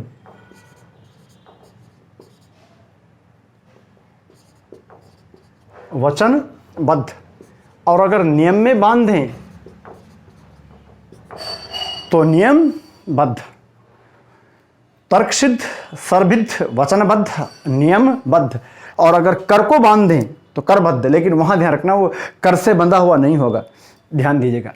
अगला क्या था? व्याकुल, चिंता व्याकुल।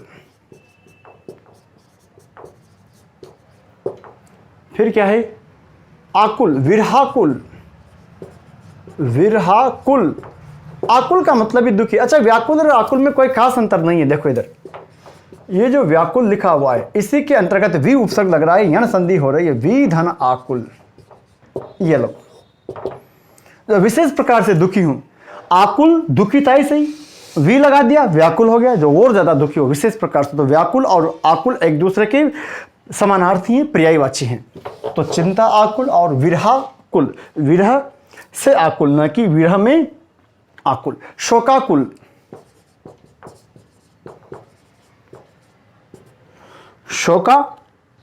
शोकाकुल। उसके बाद हमारे पास आता है ग्रस्त, ऋणग्रस्त, रोगग्रस्त, ऋणग्रस्त, रोगग्रस्त। कॉपी कीजिए आप लोग, उसके बाद फिर हम देखेंगे आगे। तो देखिए, तर्क सिद्ध, सरभिद्ध, वचनबद्ध, नियमबद्ध, चिंताकुल, विरहाकुल, शोकाकुल, ऋणग्रस्त, रोगग्रस्त और अभावग्रस्त। तर्क सिद्ध यानी कि तर्क से सिद्ध, जो किसके द्वारा सिद्ध हो जी? तर्क से। सरभिद्ध, शर यानी होता है बाण, तो बाण से विद्ध, बंधा हुआ है, बाण से जिसको बांध दिया हो। वचनबद्ध, वचन से बद्ध, बंधा हुआ, वचनबद्ध हूं। नियमबद्ध, नियम से बद्ध। चिंताकुल, चिंता से व्याकुल। विरहाकुल, दीर्घ संधि हो रही है, विरह धन आकुल। याद रखना, इसमें अगर ये ना हो, करण ना हो, तो विरह में आकुल अधिकरण भी मान सकते हो। फिर विरह से आकुल। और दूसरा समास क्या हो सकता है इसमें? विरह में आकुल। शोकाकुल, दीर्घ संधि, शोक धन आकुल।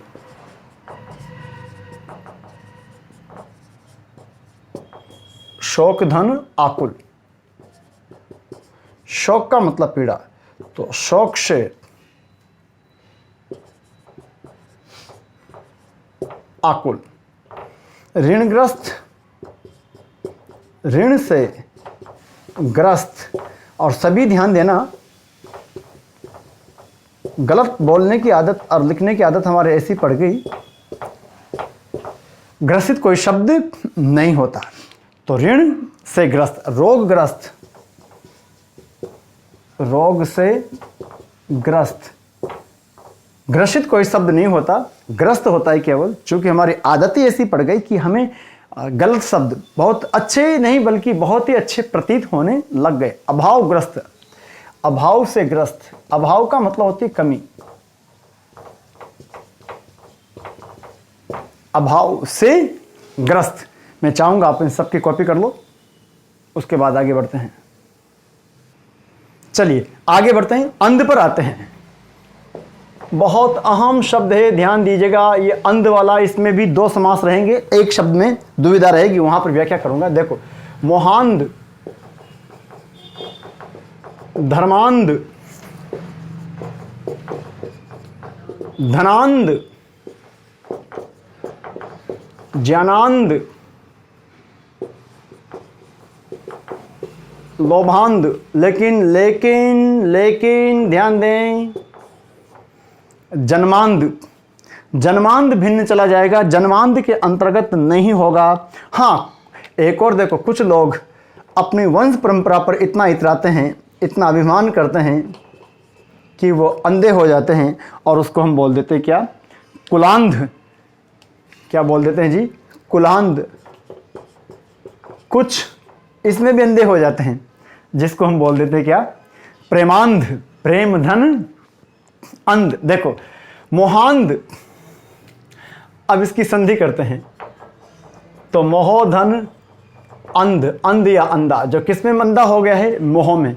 तो पर मैं नहीं लगाएंगे, जब विग्रह करेंगे तो हिंदी में बोलते हैं, लिखते हैं तो हमें ऐसा लगता है कि मोह में अंधा हो गया, लेकिन वस्तु तो यहाँ पर ध्यान देना, मोह से अंधा, ये करना है हमें। एग्जाम की दृष्टि से ध्यान रखना, मोह से अंधा करना है, इस बात का खासा ध्यान रखना आप लोग।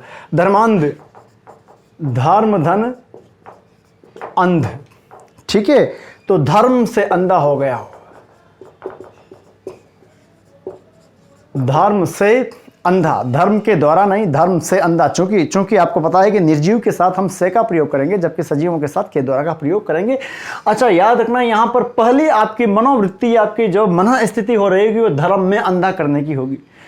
अधिकाधिक छात्र गण यहाँ पर करेंगे तो ज्ञान में अंधा, मोह में अंधा, पर ऐसा मत करना, ध्यान रखना। धर्म से अंधा, धनांध, धन से अंधा, ये साधन बन गया है अंधा होने का, कारण हो गया। धन से अंधा, अंधा है किसमें? धन ज़्यादा है तो अंधा हो गया वो। ज्ञानांध, और किसी को ज्ञान ज़्यादा हो जाता है तो ज्ञान से अंधा। लोभांध, इसमें सारा जमाना ही है, लोभ से अंधा। जन्मांध को छोड़ दें तो कुलांध, कुल से अंधा, यानी कि उसकी जो वंशावली है, परंपरा है। प्रेमांध,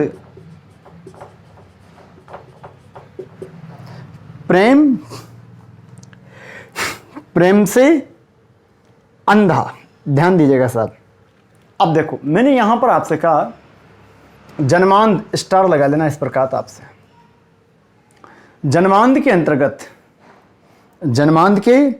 अंतर्गत अपादान तत्पुरुष होगा, क्योंकि जन्म कोई हेतु नहीं बन रहा, कोई साधन नहीं बन रहा। कोई करण का मतलब ही क्या है? साधन। तो साधन नहीं बन रहा, बल्कि जन्म लिया ना तब से लेकर अभी तक अंधा ही है, यानी कि वहां से अलग हो रहा है। तो यहां पर ध्यान रखना साहब, जन्मांध के अंतर्गत ये यहां पर उदाहरण नहीं लागू होगा। ये जाएगा कहां पर? अपादान, जन्म से अंधा, अलग होने के भाव में, पार्थक्य के भाव में, विलगाव के भाव में, दूरस्थ होने के भाव में। ठीक है साहब। तो मोहांध, धर्मांध, धनांध, ज्ञानांध, लोभांध, कुलांध और प्रेमांध, प्रेम से अंधा, कुल से अंधा वगैरह वगैरह तमाम शब्द हम इसके अंतर्गत ले सकते हैं। आगे और देखते हैं। देखिए, अब आते हैं हम किस पर? यात्रा पर। रेल यात्रा, पद यात्रा, रेल यात्रा, पद यात्रा, साध्य, कष्ट साध्य, श्रम साध्य, कष्ट साध्य, श्रम साध्य। फिर आते हैं रचित, बहुत बढ़िया शब्द है यार। तुलसी रचित,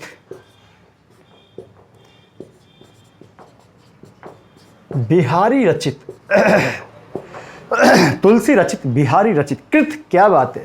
पंत, तुलसी कृत,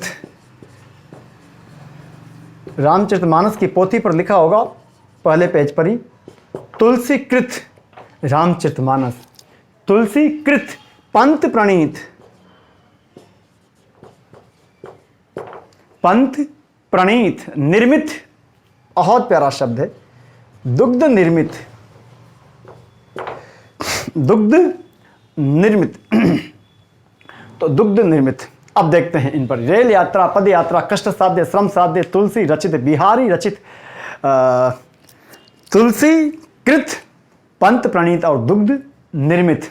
देखिए, रेल यात्रा, रेल के द्वारा या रेल से, क्या बोलोगे? रेल से यात्रा, पद से। अब पद अकेला तो नहीं होता, तो पदों से, यानी कि पैरों से, पाद, पदों से यात्रा। कष्ट साध्य, कष्ट से साध्य, कष्टपूर्ण जो हो, बड़ा मुश्किल से जिसको साधा जाए। श्रम साध्य, श्रम से साध्य, बहुत मेहनत से जिसको साधा जाए, बोले श्रम साध्य। तुलसी रचित, तुलसी से रचित नहीं होगा। अब क्या करना पड़ेगा? बोलिए, अभी थोड़ी देर पहले कहा था ना, तुलसी द्वारा या तुलसी के द्वारा, तुलसी द्वारा या तुलसी के द्वारा, बिहारी रचित। तो बिहारी द्वारा या बिहारी के द्वारा रचित। ध्यान रखिएगा साहब, जहां प्राणीवाची शब्द आ जाता है तो वहां हमें के द्वारा या द्वारा का प्रयोग करना तार्किक होगा। तुलसीकृत, तुलसी द्वारा या तुलसी के द्वारा, एक ही बात है, उससे कोई फर्क नहीं पड़ेगा ना। तुलसी के द्वारा कृत, कृत का मतलब भी किया हुआ, रचित, यहाँ पर तात्पर्य। तुलसी के द्वारा पंत प्रणीत, पंत के द्वारा प्रणीत बनाया गया, पंत ने जो रचा है। दुग्ध निर्मित, दुग्ध से निर्मित मतलब कि जो पदार्थ दूध से निर्मित किया हो, जो दुग्धज हो, उसको बोलते हैं दुग्ध से निर्मित। लेकिन ध्यान देना, के द्वारा, के द्वारा, के द्वारा, और द्वारा, कहां पर, जहां पर किसी व्यक्ति विशेष का नाम आ रहा है, कॉपी कर लीजिएगा। तदुपरांत कुछ और शब्दों को और लेकर आपको मैं चलता हूं। चलिए साहब, कहां तक पहुंच गए? निर्मित। अब जड़ित पर देखते हैं। रत्न जड़ित, रत्न जड़ित, इस जड़ में भी नीचे नुक्ता मत लगाना। 99% जगह आपको जड़ित ऐसा मिलेगा। ये तो फिर वो जड़ हो गए ना। ये जो जड़ है उस जड़ के अंतर्गत आता है, और इत प्रत्यय लगा दिया। जड़ित यानी कि जो जड़ गया। जड़ का मतलब होता है रुक जाना। जड़, जड़, जड़ बुद्धि, जड़ व्यक्ति हो गया। तो जड़ का मतलब क्या हो गया? रुकना। तो जड़ से जड़ित, और यहां पर जड़ित का तात्पर्य जिससे बनाया गया है। तो मेरा आपसे परामर्श है कि इसके नीचे नुक्ता मत लगाइए। तत्सम शब्दों के अंतर्गत बता चुका हूं मैं आपको पहले, नहीं लगता। रत्न जड़ित, स्वर्ण जड़ित। लेकिन मैंने कहा ना, कुछ शब्द हमने इस भांति रट लिए कि वो अच्छे ही उससे ही लगते हैं। तो आप अच्छे लगने के चक्कर में ना रहे, और हो सकता है कि शब्दकोश में भी आपको वैसा ही मिल जाए। तो रत्न जड़ित, आक्रांत, पदाक्रांत, पदाक्रांत, आच्छादित, मेघाच्छादित, फलाच्छादित, मेघाच्छादित और फलाच्छादित। मरा, भूख मरा। अब ध्यान रखना, भूख में बड़े की मात्रा आती है, लेकिन जब हम मरा जोड़ देंगे तो भूख मरा होता है, भूख मरा नहीं होता साहब। लेकिन आपसे कहा जाए कि इसको तोड़ो, तो फिर आप भूख हमेशा बड़ी की मात्रा आती है, भूख मरा। लेकिन जब जोड़ेंगे तो भूख मरा। इसका सही निर्दिष्ट उच्चारण भी इसका भूख मरा होगा, भूख मरा नहीं होगा, भूख मरा। उसके बाद आते हैं आर्थ, सुखार्थ, सुख से ही जो पीड़ित हूं। आर्थ का मतलब होता है पीड़ा। सुखार्थ, अब अटपटा लग रहा है कि सुख से कैसे पीड़ित? यस, कुछ लोग सुख से ही पीड़ित रहते हैं, और मुझे तो लगता है कि ज्यादा लोग सुख से पीड़ित होते हैं। दुखार्थ, आर्द्र, आह, बहुत प्यारा शब्द है, दयार्द्र। और एक जलार्ध, दीर्घ संधि हो रही है। देखो, दया धन आर्थ और जल धन आर्थ। जो जल से नम हो, जल से गीला हो, यानी कि जो भीगा हुआ हो, और दया जिसके अंतर्गत हो, तो वो दयार्द्र। तो देखते हैं रत्न जड़ित, रत्नों से जड़ित। स्वर्ण का मतलब होता है सोना। स्वर्ण से जड़ित, किससे जड़ा हुआ हो? स्वर्ण जड़ित सिंहासन था, यानी कि सोने से जड़ा हुआ, सोने से बना हुआ। पदाक्रांत, दीर्घ संधि है। पद धन आक्रांत, आक्रांत का मतलब होता है कुचला हुआ, दबाया हुआ, जो पैरों से, पद से दबा दिया गया हो।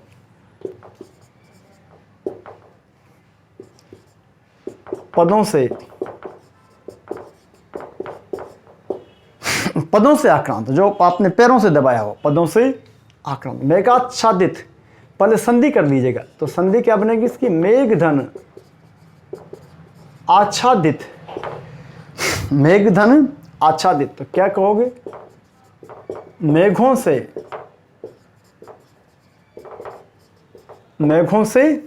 आच्छादित, मेघों से आच्छादित। फलाच्छादित, दीर्घ संधि हो रही है, फलधन आच्छादित। अब एक फल से तो आच्छादित नहीं होगा ना, तो फलों से आच्छादित। भूख मरा, तो भूख से मरा, भूख में बड़े की मात्रा। सुखार्थ, सुख से आर्थ। आर्थ का मतलब होता है पीड़ित। दुखार्थ,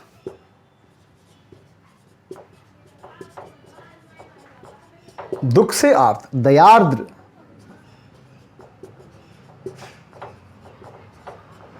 दया से आर्त, और जलार्ध,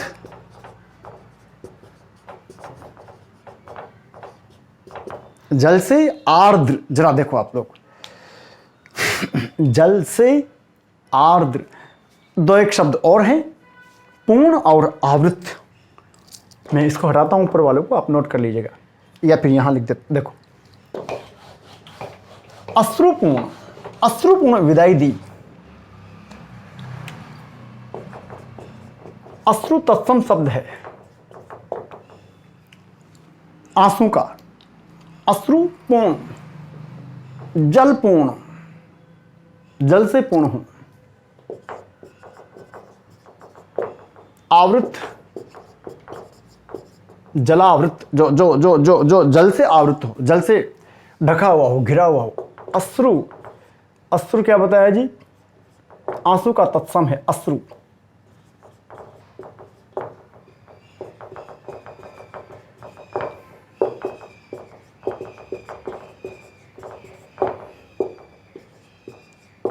जल से आवृत, दीर्घ संधि होगी विद्यार्थियों, जलावृत, जल धन आवृत। तो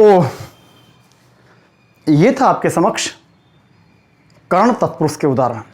मैं आपको फिर एक बार कहना चाहूंगा, ये जो मैंने बाजू में लिखे हैं आपके लिए, इनको आप याद रख लोगे, इनसे आपका काम बन जाएगा। ठीक है साहब, चलो अगले की ओर चलते हैं। ठीक है साहब, इसी प्रकार आप बहुत सारे और भी बना सकते हो। तारों भरी, तारों से भरी हुई। आंखों देखी, आंखों से देखा हुआ। दोषपूर्ण, दोष से पूर्ण। ठीक है, अब हम बात करेंगे आगे। तो चलिए साहब, संप्रदान तत्पुरुष क्या लिखा हुआ है? के लिए साला साल भक्ति। देखो यहां, साला साल भक्ति आले, साला साल भक्ति आले, आवास आगार गृह घर भूमि भवन अर्पण वेदी बलि बत्ता पत्र शौक पौष वाणी और कुंड।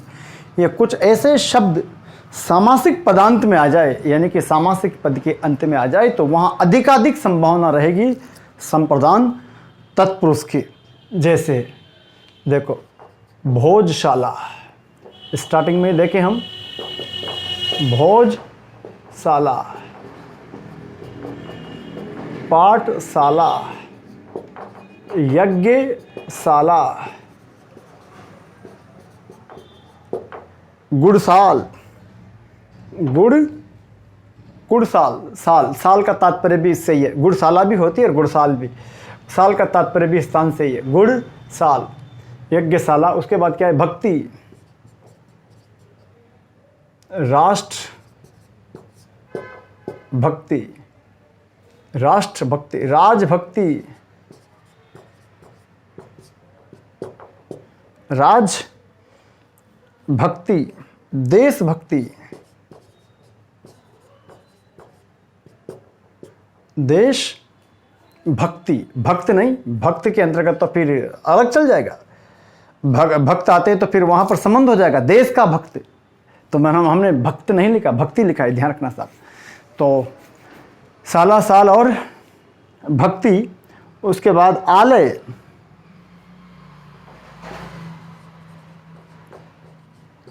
मदिरालय, सचिवालय, विद्यालय,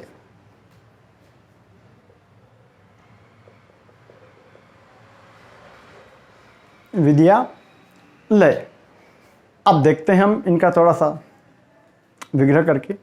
भोजशाला, भोज या भोजन एक ही बात है, के लिए शाला। पाठशाला, पाठ के लिए, उससे और अच्छा रहेगा पाठ पढ़ने के लिए, पाठ पढ़ने के लिए शाला। और अगर ये पढ़ना ना भी आए तो भी ठीक है, पाठ के लिए शाला। यज्ञशाला, यज्ञ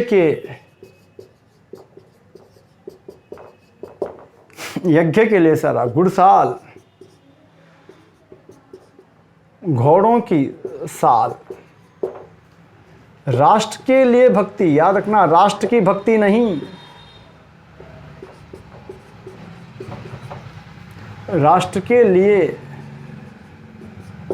भक्ति, राजभक्ति, राजा की भक्ति नहीं साहब।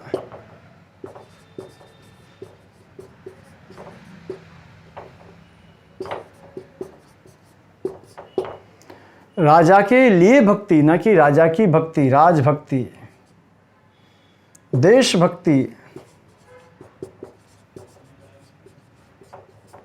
देश के लिए भक्ति। मदिरालय,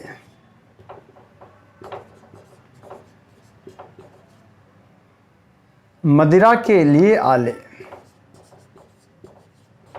उसका प्रयोजन क्या है? उस आले का रखने, वहाँ पर मदिरा को रखने का है, तो मदिरा के लिए आले। आले घर, स्थान। सचिवालय, जहाँ सचिव स्तर के लोग बैठते हैं। सचिव के, अब एक सचिव तो बैठेगा नहीं, तो सचिवों कर दें, सचिवों के, सचिवों के लिए आले। विद्यालय, विद्या का आलय नहीं, उसका प्रयोजन है विद्या के लिए आलय। विद्या के लिए, विद्या के लिए आलय, विद्या के लिए आलय, ध्यान दीजिएगा। लेकिन यहाँ पर दो शब्द आपको थोड़ा सा समझने की जरूरत पड़ेगी, इधर मैं नोट कर रहा हूँ। हिमालय,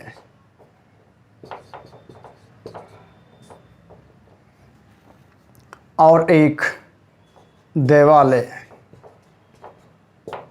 हिमालय हिम से निर्मित,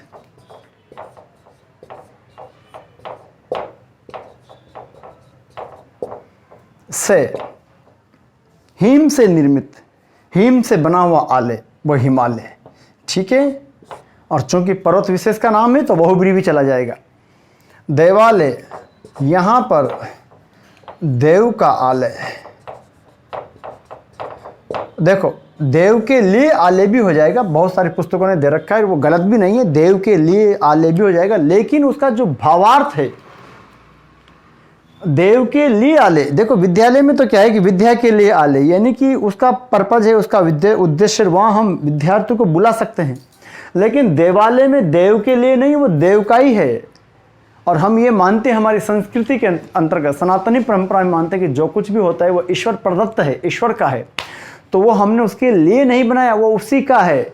इसलिए वहाँ पर देव का आलय, शिव का आलय, ठीक है। लेकिन अगर ये ना मिले और देव के लिए आलय मिल जाए तो फिर वो भी आप लगा सकते हो, ठीक है। इसलिए कुछ शिक्षकगण यहाँ पर देव के लिए आलय, शिवालय में शिव के लिए आलय, तो वो गलत नहीं है, लेकिन भावार्थ जो है, उसका भाव जो है, उसका सेंस है, उसके अनुसार ये उसका उचित है, देवता का आलय। विद्यालय देवालय में अंतर है। विद्यालय के अंतर्गत एक खास पर्पज है जहाँ किसी उद्देश्य से बच्चों को बुलाया जाए, वहाँ देवताओं को बुलाया नहीं जाता। हम तो ये मानते कि तुम दिए वस्तु गोविंदा तुम्हें भी वो समर्पित है, जो कुछ तूने दिए वो तुझे ही समर्पित है। तो देवताओं को हम क्या उनके लिए बना सकते हैं, वो तो उन्हीं का है, ठीक है। तो यहाँ मेरा कहने का तात्पर्य देव का आलय करना ज़्यादा तार्किक होगा, शिव का आलय करना ज़्यादा तार्किक। लेकिन यहाँ याद रखना, हिम का आलय नहीं, बल्कि हिम से, हिम यानी बर्फ से निर्मित आलय यानी घर, तो हिमालय हो जाएगा, ठीक है साहब। तो इस बात का आप विशेष ध्यान रखिएगा। देखिए, न्यायालय, अब न्यायालय का संधि विच्छेद क्या होता है? न्याय धन आलय, न्याय धन आलय, दीर्घ संधि, यानी कि न्याय के लिए आलय, न्याय का नहीं, प्रतीक्षालय, दीर्घ संधि, प्रतीक्षा धन आलय, प्रतीक्षा के लिए, यानी कि जहां प्रतीक्षा की जाती है या प्रतीक्षा करने के लिए, तो प्रतीक्षा के लिए आलय। कारावास, कारा बोलते कैदियों को, कारा धन आवास। कारा किसको बोलेंगे? कैदियों को, लिख लेना, कैदियों को बोलते हैं, जो अपराधी होते हैं। कारा धन आवास,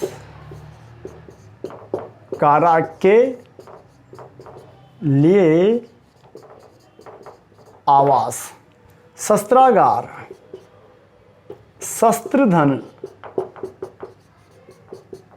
आगार। आगार का मतलब होता है स्थान। आगार किसे बोलते हैं? स्थान को बोलते हैं। तो शस्त्रों के लिए आगार,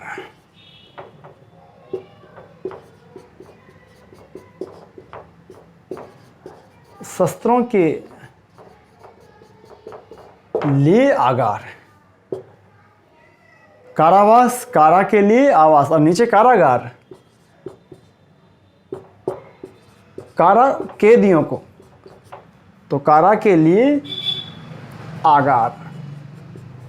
आगार, आगार बोलते हैं स्थान को। किसको बोलेंगे जी? स्थान को, जगह को। ठीक है। तो जब हम बोलते हैं कारा, कारागार कैदियों को, या फिर कारा उस जेल की परिधि को, सीमा रेखा, तो उसके अंतर्गत जो रहते हैं उसके लिए भी यूज करते हैं। शब्दों को के अर्थ उनके प्रयोग के आधार पर भी चलते हैं, ध्यान रखिएगा। तो सीमा के अंतर्गत जो बना दिए, उसमें जिनको रख दिया गया है, उसको बोलते हैं कारा। छवि गृह, जो थिएटर होते हैं, छवि गृह किनको बोलते हैं? सिनेमा हॉल को।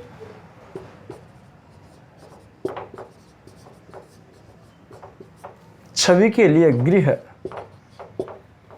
विद्युत गृह, विद्युत के लिए गृह। विद्युत गृह। रण के लिए भूमि।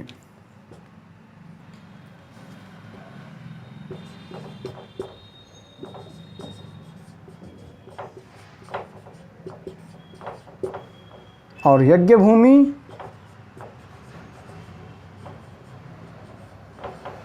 यज्ञ के लिए भूमि। रण के लिए भूमि और यज्ञ के लिए भूमि। लेकिन याद रखना, मातृभूमि और देवभूमि, इन दो शब्दों पर चर्चा करें। देखो, तो मातृभूमि में माता के लिए नहीं होगा, बल्कि मातृ की, यानी माँ की, मातृ की भूमि। और देवभूमि, देवों की भूमि, मतलब कि देवों का तात्पर्य देवताओं की भूमि, तो वहाँ वो वाला होगा ना। ठीक है। विद्युत गृह के अंतर्गत विद्युत के लिए गृह ना आए तो फिर ऑप्शन के अंतर्गत विद्युत का गृह, उसे भी आप ले सकते हो। आगे बढ़ते हैं। चले साहब, रसोई घर। रसोई का घर नहीं, रसोई के लिए घर। कई बार आपके पर्चे में आया हुआ है, विगत परीक्षाओं में पूछा हुआ प्रश्न है, रसोई के लिए घर। विशेष ध्यान रखिएगा आप लोग, रसोई घर, रसोई के लिए घर। सभा भवन, सभा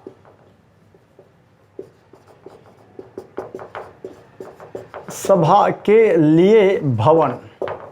जिनके पदांत में ये शब्द आए वहां अधिक संभावना रहेगी संप्रदान की। लेकिन याद रखना, एक शब्द आ जाए राजभवन। अब वर्तमान में राजभवन जो है, गवर्नर के आवास को हम बोल देते हैं, तो उस संदर्भ में फिर ये बहुब्री भी हो सकता है। ठीक है। लेकिन सभा भवन में सिर्फ सभा के लिए भवन। देवार्पण, संधि करेंगे, देवधन अर्पण, देव के लिए अर्पण, देव के लिए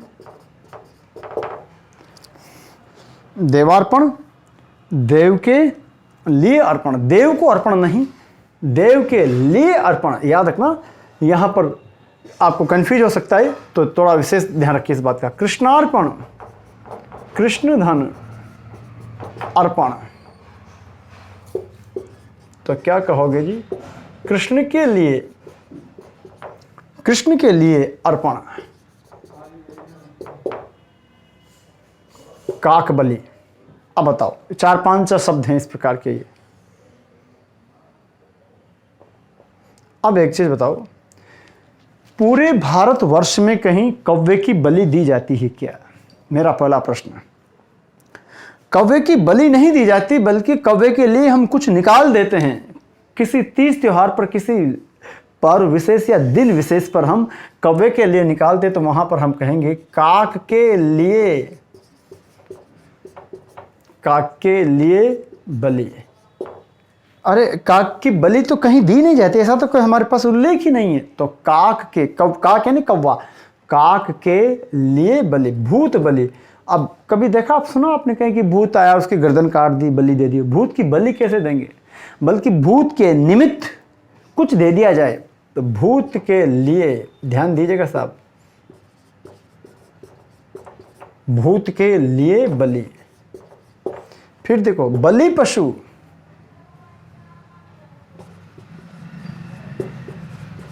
बलि के लिए, बलि के लिए पशु। अरे क्या ये बलि पशु है तो बलि का बकरा बना दिया, बोलते हो ना। तो बलि पशु है यानी बलि के लिए, लेकिन पशु बलि, स्टार लगाओ इस पर। तो बलि, पशु बलि में क्या हो जाएगा? पशु की बलि।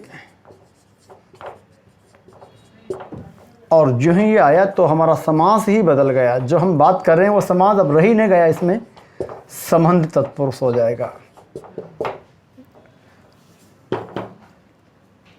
संबंध तत्पुरुष, इसलिए स्टार लगा लेना। नर बलि, नर बलि। अब नर के लिए तो बलि नहीं होती। कभी सुना आपने किसी नर के लिए किसी ने बलि दी हो? नो। नर की बलि,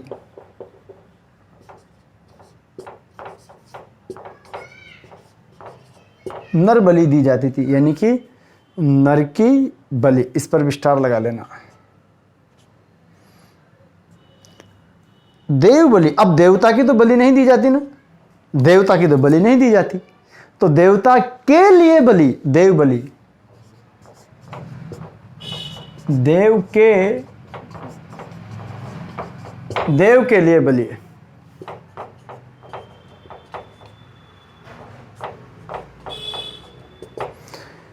देखो, पशु बलि, पशु की बलि। नर बलि, नर की बलि, नर के लिए नहीं, नर की बलि। लेकिन देव बलि, देव के लिए बलि, देवता की बलि नहीं दी जा सकती। हेलो, इसलिए वहां ध्यान रखने की आवश्यकता है। देव के लिए बलि। यज्ञ वेदी, यज्ञ के लिए,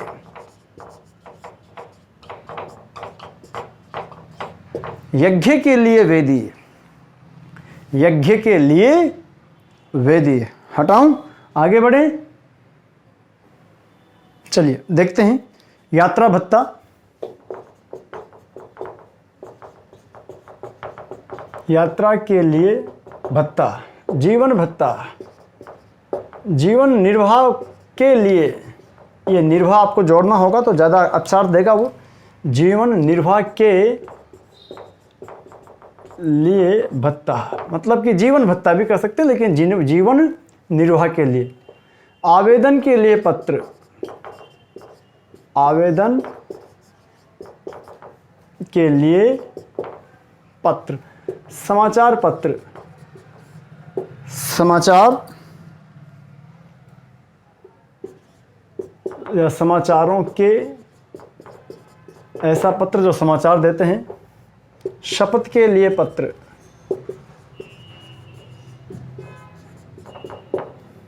पलंग पोश,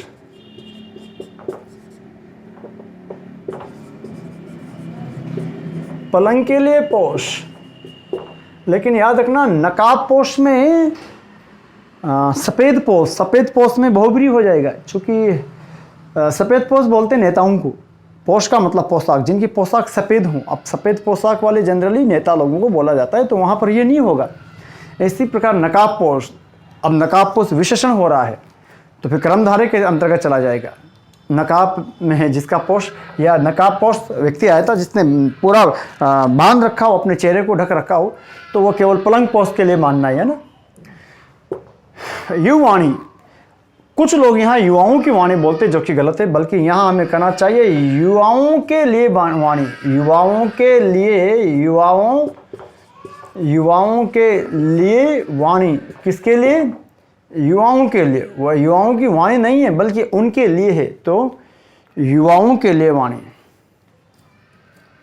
हवन कुंड, ये तो साफ साफ दिखाई दे रहा है आपको। हवन के लिए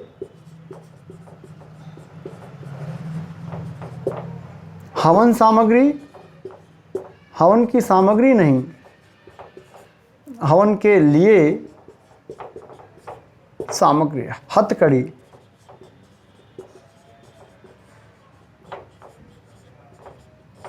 हाथ के लिए कड़ी, हथकड़ी। क्या बोलोगे हथकड़ी के लिए? हाथ के लिए कड़ी। तो देखो, यात्रा भत्ता, यात्रा के लिए भत्ता, जीवन भत्ता, जीवन निर्वाह के लिए भत्ता, आवेदन के लिए, पत्र समाचारों के लिए, पत्र शपथ के लिए, पत्र पलंग के लिए पोस्ट, युवाओं के लिए वाणी, हवन के लिए कुंड, हवन के लिए सामग्री और हाथ के लिए कड़ी। 2-3 शब्द हम और देखते हैं। गुरु दक्षिणा, बहुत अच्छा शब्द है, ये भी पूछा हुआ है। गुरु दक्षिणा, इनसे भिन्न भी हम कुछ देखते हैं शब्द। लिखो, गुरु दक्षिणा, घर खर्च, प्रौढ़ शिक्षा, पत्नी प्रेम। गुरु दक्षिणा, घर खर्च, पत्नी प्रेम, प्रौढ़ शिक्षा, प्रौढ़ शिक्षा। देखो,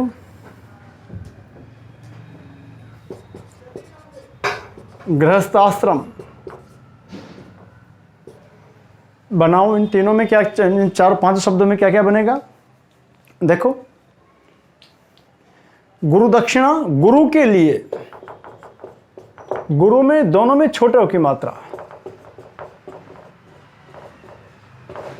गुरु के लिए दक्षिणा, ये क्षत्रिय वाला है दक्षिणा। घर खर्च, घर के लिए,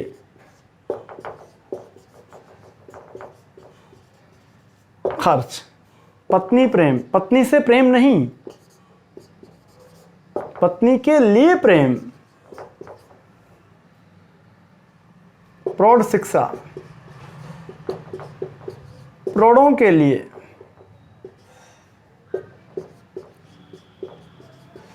वह शिक्षा जो प्रौढ़ों को दी जाए। गृहस्थ आश्रम, दीर्घ संधि हो जाएगी, गृहस्थ धन आश्रम।